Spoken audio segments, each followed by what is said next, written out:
추정이 같은 거 두꺼운 도화지 이거 여기서 툭툭 풀어서 보는 것 같아. 다시 한번 북한의 반인륜적이고 저급, 치졸한 정전협정 위반 행위를 즉각 중단할 것을 엄중히 경고합니다. 이러한 일련의 도발은 북한 정권의 실체와 수준을 스스로 전 세계에 자백한 것이다. 계속 보다 보면은 이게 맞춰져 올 거 아니냐고. 그래서 불안한 거예요. 그전에 저기 백령들이 그 포사서 그 주민들이 많이 죽었잖아요. 네. 그런 경우가 없으리라고는.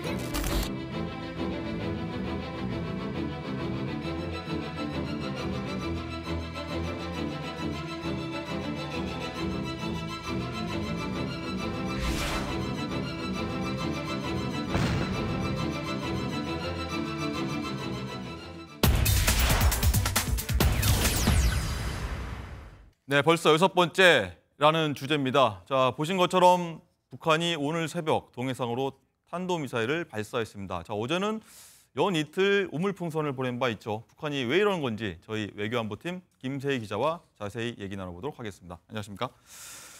자, 북한이 오늘 미사일을 발사했는데 이거는 어떤 성격으로 저희가 이해를 해야 됩니까? 네. 오늘 새벽 5시 30분이죠. 북한은 평양 일대에서 동해상으로 탄도미사일 발사를 했다가 실패한 것으로 전해집니다. 네. 이제 현재 한미 정보당국은 미사일 종류와 재원 등에 대해서 추가로 분석 중에 있는데 네. 군 관계자는 극초음속 미사일 시험 발사도 배제하지 않고 주시하고 있다고 밝혔습니다. 네.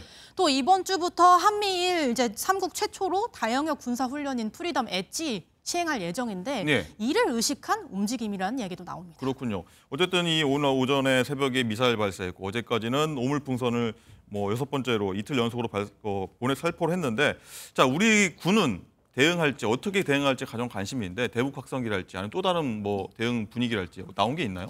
네, 맞습니다. 이제 북한이 그제 350여 개, 이제 어제는 오물풍선 250여 개를 살포를 했는데 이제 지난달 28일 처음 살포하고 나서 벌써 6번째 오물풍선 살포입니다. 네. 근데 그제 살포 당시에는 우리 군이 대북 확성기를 준비는 했지만 내용물에 위해 물질이 없고 우리 측 피해가 없어서 방송을 하진 않았는데 여러 이유가 있을 것으로 해석됩니다. 트로트 노래. 그 노래 듣고 흥얼흥얼 하는 거예요, 노래가. 자기도 모르게. 대북 확성기로 배한 노래거든요. 네, 대북 확성기에서 이런 내용이 나간다. 그래서 북한이 좀 우려한다. 이런 내용인 것 같고 어쨌든 이 오물풍선을 잠시 얘기를 해보면 그 안에 김정일 교시라는 문건 조각이 발견됐다고 합니다. 그런 걸 우물에 넣어서 남한으로 보냈다. 이게 참 선뜻 이해가 안 되는데 어떤 분위기가 읽혀집니까? 이게 통일부가 이제 오물풍선 70여 개를 이제 분석한 결과를 좀 발표를 했어요. 근데 이제 북한 주민들의 반감을 좀 확인할 수 있었다고 합니다. 이제 북한에서는 수령교시 문건을 훼손하는 것은 최대 4형까지 처해질 수 있는 중죄입니다. 내용물에는 일반 쓰레기도 있었지만 이제 일부러 자투리천을 좀 잘라서 넣거나 잘려진 흰 종이처럼 이제 풍선을 위한 기획성 쓰레기도 다수였는데요. 네. 통일부에 따르면 오물풍선 살포에 북한 일반 주민들도 동원되고 있는 것으로 알려지는데 먹고 살기도 힘든데 오물풍선에까지 동원되는 주민들의 불만이 담겨 있다고 풀이됩니다. 북한 주민들의 불만이 있다.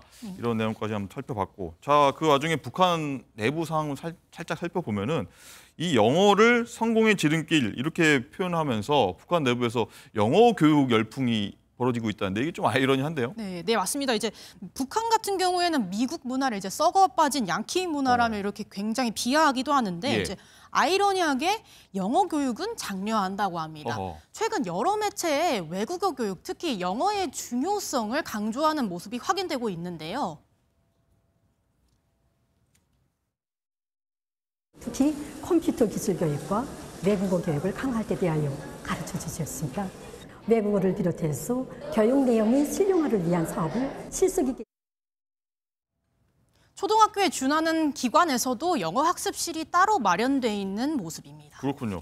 자, 원래 보면은 전통적으로 러시아하고 중국하고 북한이 가깝지 않습니까? 이런 모습이 좀 저희가 좀 생소한 것 같긴 해요. 네, 이제 과거에는 이런 중국어, 러시아어 이렇게 특히 러시아어를 좀 기본적으로 많이 학습했는데 하지만 최근에는 개인 과외까지 활발히 이루어질 만큼 영어에 대한 관심도가 어느 때보다 커지고 있다는 설명입니다.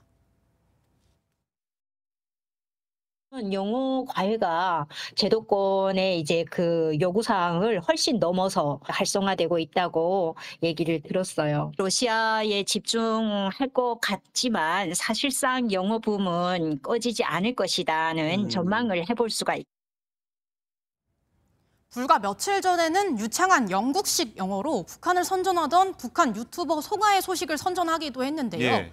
대외 선전 매체를 통해 송하라는 인물이 30권에 달하는 일기장을 영어로 써왔고 영어 교육용 편집물 제작 사업에 참가도 했다며 홍보하는 모습이 전해졌습니다. 그렇군요. 정말 알다가도 모를 북한, 그리고 이해하기도 힘든 북한. 어쨌든 이런 변화 우리는 어떻게 해석해야 됩니까? 이제 아무래도 미사일 개발에 좀 힘을 쓰고 있다 보니까 과학기술 인재 양성을 최우선으로 하는데 논문 같은 경우에는 좀 영어가 많잖아요. 예. 그래서 연구를 수행하려면 영어가 필수적이기 때문에 좀 영어에 집중한다고 합니다. 영어 교육이 제대로 된 학생들이 실제 북한 사회에서 중요한 대접을 받거나 IT 분야나 전반적으로 고급 인력으로 성장할 수 있기 때문에 또 무너진 내수 경제를 외화벌이로 돌파를 해야 하는데 필요한 일본 요건으로 영어의 필요성이 더 강조됐을 거란 분석입니다. 알겠습니다. 자, 북한 소식 여기까지 듣도록 하겠습니다. 김 기자 잘 들었습니다.